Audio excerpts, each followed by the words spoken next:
एक बार सती जी के पिताजी ने यज्ञ किया, सबको बुलाया, शंकर भगवान को नहीं बुलाया। और देवता तो अच्छे हैं ही, वहीं होके जा रहे हैं, कैलाश पर्वत पे होते ही जा रहे हैं, और वो भी गीत गाते हुए, सॉन्ग्स। तो सती मां ने पूछा ये कहां जा रहे हैं? बोले तुम्हारे पिताजी के यहां जा रहे हैं, यज्ञ कर रहे हैं तुम्हारे पिताजी और ये वहीं जा रहे हैं। तो पिताजी के घर में यज्ञ हो तो मन करता है बच्चियों का कि हम भी जाएं। शंकर भगवान ने कहा गुरु के यहाँ, पिता के यहाँ बिना बुलाए जा सकते हैं, लेकिन जहां द्रोह कोई मानता हो वहां बिना बुलाए जाना, 2 बार जा सकती हैं बेटियां अपने पिताजी घर में बिना बुलाए, एक राखी पे और एक भैया दूज पे। शादी के बाद अगर वैसे तो अच्छा व्यवहार हो भाई के साथ, भाभी के साथ, मम्मी पापा के साथ, then you can go whenever in what, जो भी आपको अच्छा लगे।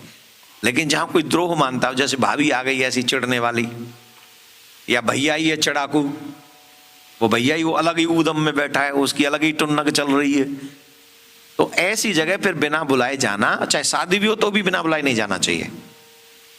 फिर निमंत्रण आने पर, क्यों? सिर्फ आप नहीं, आपके हस्बैंड की भी रिस्पेक्ट उससे जुड़ी हुई। आप अगर बिना बुलाए जा रहे हैं तो आप अपने हस्बैंड की डिसरिस्पेक्ट करा रहे हैं। और शादी के बाद शास्त्रों की बात हम कर रहे हैं, पिता से ज्यादा महत्वपूर्ण पति होता है। पिताजी तो कन्यादान कर चुके, दान का मतलब क्या है? दान का मतलब क्या है बताओ? कन्यादान हो गया, तो कन्यादान के बाद जो पूरी रिस्पॉन्सिबिलिटी है वो पति की है, पिता की नहीं है। और उस पति की रिस्पेक्ट की जिम्मेदारी पत्नी की है मायके में, वो डिसरिस्पेक्ट नहीं होना चाहिए उसका। तो बिना बुलाए जाओगे तो पति का भी डिसरिस्पेक्ट होगा, और बुलाने से जाओगे तो पति का रिस्पेक्ट होगा। तो शंकर भगवान ने कहा कि तुम्हारे पिताजी ने बुलाया नहीं है तो वहां जाना ठीक। और देवियां कभी कभी जब जिद करती हैं तो करती हैं, नहीं मानती। अरे हमारी तुम्हारी छोड़ो, वो सती मैया नहीं मानी, उनका भी मन किया, तो शंकर भगवान ने कहा एज यू विश। पति को कैलाश पे भी यही करना पड़ रहा है, कैलाश पे भी पति यही कर रहा है। क्या कर रहे हैं प्राणनाथ? अच्छा नहीं मानती हो तो कोई बात नहीं, चली जाओ। और पतियों से निवेदन है, इसी में भलाई है। अगर घर में शांति चाहते हो तो 1-2 बार समझाओ प्यार से, ये करना ठीक है, ये करना ठीक है, ये ठीक नहीं। और न माने तो कोई बात नहीं, तुम्हारा मन करे।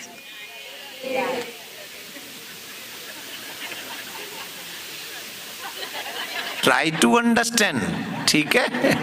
राधे राधे बोलना पड़ेगा, तो ये अच्छा होता है। खैर सती जी के लिए अच्छा नहीं हुआ। ये पूरा क्रम आपको मालूम है कि उसके बाद क्या हुआ। यज्ञ में जाके उन्होंने अपने शरीर को योगाग्नि में नष्ट कर लिया। क्यों?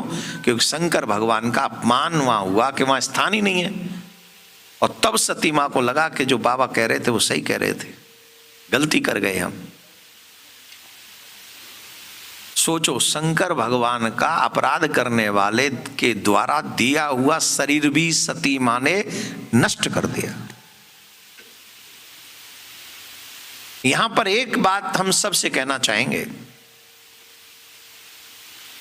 जो तुम्हारे धर्म का अपमान करे, जो तुम्हारे भगवान का अपमान करे, जो तुम्हारे सम्माननीय लोगों का अपमान करे, ऐसे लोगों के साथ कोई भी रिश्ता रखना, और अगर वो घर में ही हो तो बहुत लिमिटेड मामला रखें, फिर उससे बहुत लिमिट में रहे।